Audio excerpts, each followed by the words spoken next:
My mom said my presence would ruin the trip, so I canceled everything they planned with my money and watched it all fall apart from afar. They planned the perfect family vacation, every hotel, every train, every glass of wine in Tuscany, without telling me a word. But they made one mistake. They used my money. My mother grabbed me aside and said, "Next week is special, and you being there would ruin it." My father added, "You're too different now." I clinked my fork to my glass. Duly noticed. That night, I reversed all Italy charges, locked their URL passes, and canceled their airport connections. At check-in, they were denied everything. My brother's text arrived first. "Unblock the account now," I responded. I was so enraged that I couldn't sleep. They arranged everything without me. A perfect holiday in Italy, from Venice to Florence to Rome. Everything was meticulously planned. Luxury hotels, high-speed trains, exclusive vineyard tours in Tuscany, and dinner reservations at restaurants where you must know someone to even be on the wait list. They planned it on their own and utilized my money to do it. Not one mention of me. Nor my name, nor my daughter Lily's, nor my son Ethan's. Just my mother, father, sister Brooke, her husband Tyler, and their 2 children. That was the family they envisioned, the one that counted. It hit me when I received the email confirmation. It wasn't intended to come to me. Brooke must have forwarded it by accident. It showed everything. Dates, passengers, and the schedule, and it felt like someone punched me in the chest. I sat there rereading everything, hoping to see my name somewhere in the footnotes. It never arrived. Mom proposed the idea 6 months ago during one of our regular Sunday dinners. She stated that she had always wanted to take a large family trip. She stated that she wanted the kids to experience Europe while they were still young. She added that Brooke and Tyler were short on cash and asked if I'd be prepared to help handle the initial expenses. She said she will settle it later. Without hesitation, I replied, "Yes, of course." I recently secured a large consulting contract and wanted to do something special for the family. Something that would help us become closer. I paid for the entire thing. Flights, hotels, boarding cards, and so forth. Then they cut me out altogether. I didn't approach them immediately. I waited till Sunday. They were all there, acting as if nothing had happened. Mom prepared baked ziti as if it were just another Sunday. Dad spoke about golf. Brooke sat there smiling, as if the knife had not already been twisted. After dinner, I casually mentioned the trip, saying, "Italy sounds beautiful this time of year." Silence. Mom looked at me and said, "Next week is just special, and having me there would ruin it." Dad leaned back and remarked, "You're too different now." Nobody disagreed, none of them spoke up. It seemed as if they had all practiced it. I clinked my fork against the glass. Duly noticed. I did not argue. I did not ask for an explanation. I took my kids home and helped them prepare for bed. And once the home was quiet, I began to work. Everything remained in my name, including hotel rooms, passes, and transfers. They hadn't touched the bill. They did not even have the decency to conceal their arrogance. I reversed each charge one by one. Freeze the travel cards. I locked the train passes. We canceled the transfers. The hotel reservations are no longer Lily-illable. I sat back and watched everything burn. Tyler sent his first text message at 7:42 a.m. the next day. "I've unblocked the account now." I said, "Sorry, I'm too different now." Then followed the calls from Mom, and emails from Dad. Brooke texted me a screenshot of her crying daughter and claimed I was being unkind, but I did not respond. They intended to focus this trip on their family. Okay, let them find it out on their own expense. They were still unaware that this was only the beginning. They strutted into JFK like they owned it. First-class tickets with matching baggage sets. Tyler even wore loafers without socks. He seemed to believe that this automatically made him European. Brooke's Instagram story, captioned, "Chia Bella," featured a boomerang of champagne glasses clinking. I wasn't even upset at that point. I was simply waiting. They had no idea anything was gone. I had not just reversed the costs and canceled the appointments. I had contacted each motel and described the scenario. Canceled the Rome airport car service and the Chianti Vineyard excursion. I reported the URL passes as stolen. Changed the login information for the travel portal. Left no sign that the journey was ever theirs. I knew exactly when it began to fall apart. Their flight was scheduled to board at 6:40 p.m. At 6:12 I received a text from Tyler. "Why are we denied boarding?" Then, "Brooke, did you cancel the flights?" Then came a flood of calls. Everything is neglected. It must have been chaotic. 4 parents and 2 children stood at the gate, astonished, trying to figure out why a trip that was meant to be completely paid for suddenly did not exist. Brooke may become loud. Tyler pretends to be calm. Dad attempting to assert some fictitious authority. Mom is probably just standing there mad. Someone told her no. I sat in my kitchen with Lily and Ethan, helping them bake pizza from scratch. They knew nothing. I wanted it that way. They continue to believe that Grandma and Grandpa had to cancel their vacation due to unforeseen circumstances. Approximately 9 p.m. The text tone shifted. "Tyler, you are acting psychotic. You're harming your own family. Brooke, your children will hear about this someday." I did not respond either. I allowed the silence to work. Then Dad sent a message that nearly made me chuckle. "You have embarrassed us." I said, "You've gone too far. I hope it was still special." Next morning, I noticed their car in the driveway. They returned 20 hours after flight, defeated and drained. That's when the new game began. The second stratum of this entire tragedy. At 3:47 p.m., the doorbell rang. It was Mom. No makeup. Hair pulled back. Her tone ranged between neutral and annoyed. She did not begin with an apology. Not even close. She said, "All right, you have made your point." I let her speak. She went on to say how such acts build wedges in families. I needed to be more tolerant, and it wasn't fair to spoil something they had planned for so long simply because I felt excluded. Following this, she stated, "Anyway, I wanted to talk to you about the backyard. The contractor's still scheduled to start next month and we don't want to lose the date. Your dad said you might be able to help cover the deposit." I gave her a look. She truly believed I would come around. Some part of me still wanted in. That money was simply something I would always provide because that is what I had always done. I nodded slowly. "Let me check my accounts," I said. "I'll let you know by the end of this week." She smiled as though she had won something back. She left satisfied. And that was ideal, because it was now my turn to play.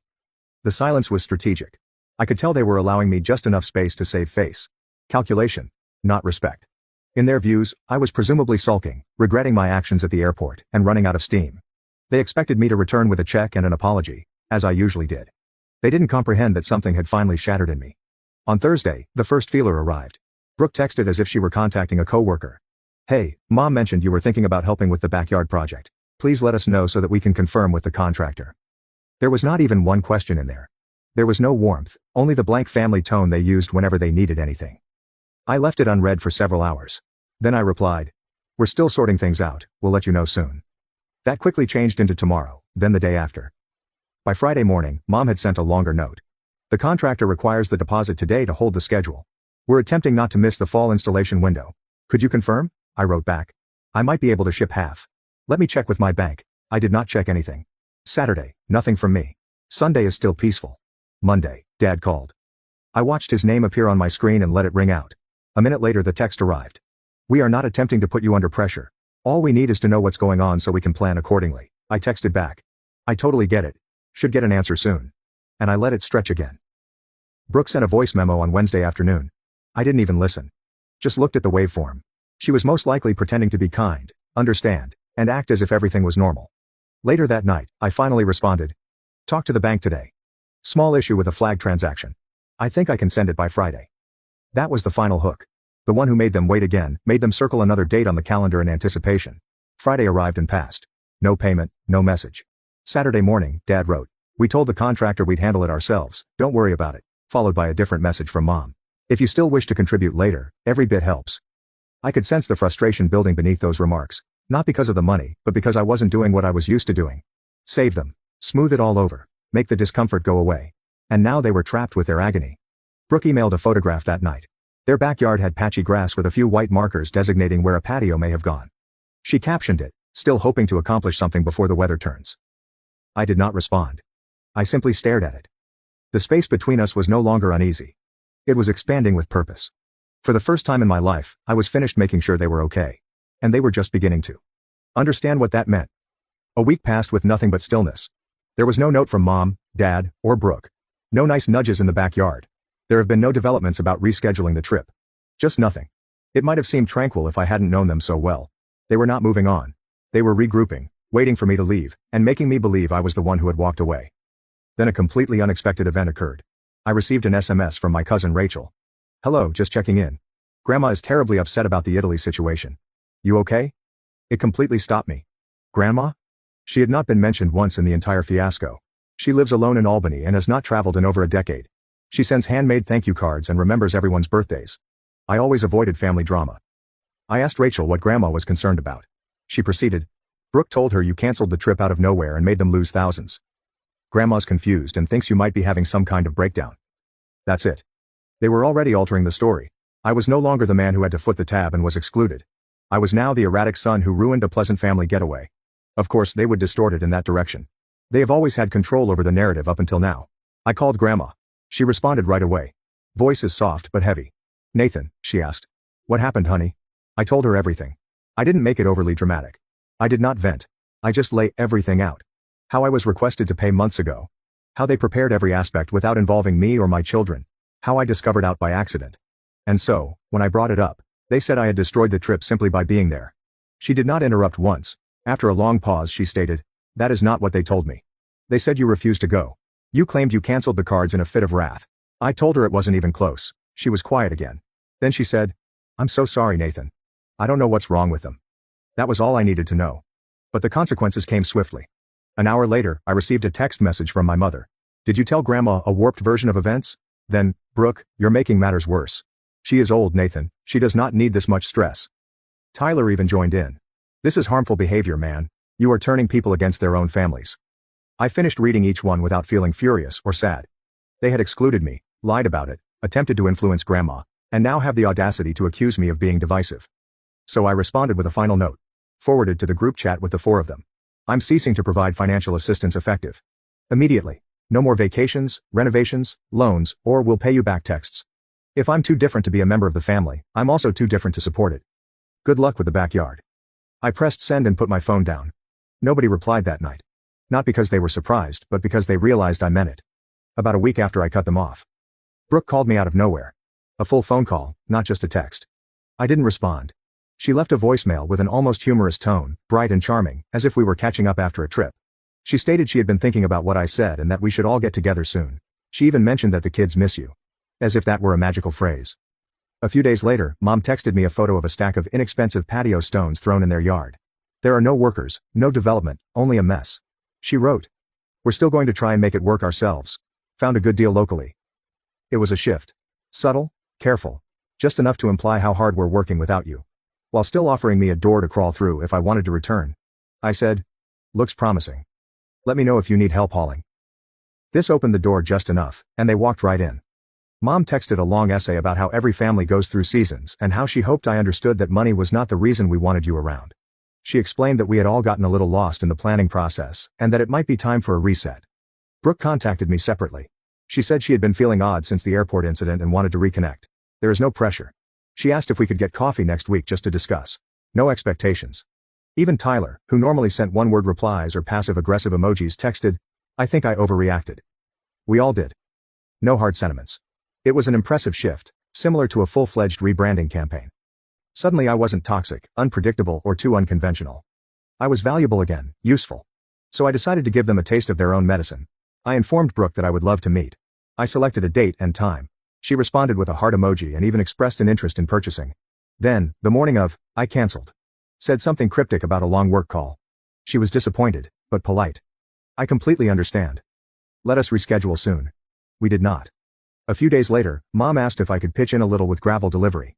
Just $300 will help offset the shortfall. I replied I'd check some things and get back to her. I did not.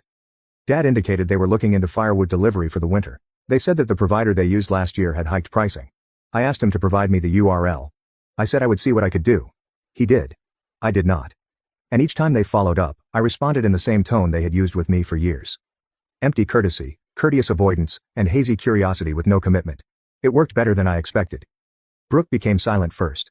I stopped responding to even the most basic text messages. Then Mom's communications became shorter, more spread apart, and then stopped entirely. Tyler unfollowed me on Instagram. When October arrived, Dad did not send out his regular happy birthday group text to the entire family. That one was strange. It has been going out like clockwork for 10 years. The funny aspect was that they couldn't say anything about it. I'd done nothing wrong. I had not yelled, cursed, or told them off. I'd just become them. They had always been this version of themselves to me. All promises, no payment. All surface, no substance. And I believe for the first time, they experienced what it was like to be outside of their own games. It must have been hellish. Thanksgiving arrived as it always does, creeping up while you're still certain it's only October. Something was different this year though. My phone remained quiet. Not a single group text from Mom. Brooke also did not provide a passive-aggressive reminder. Please RSVP this year, as she used to do. There will be no half-hearted invitation from Dad, which is generally inserted as a forwarded message, like an afterthought. It was the first occasion in my life that I wasn't invited. I did not say anything. I didn't ask. I didn't send a hello. What's the plan SMS merely to pretend that I wasn't expecting one. Instead, on the Wednesday before Thanksgiving, I saw it all unfold on social media. Brooke went full Pinterest this year.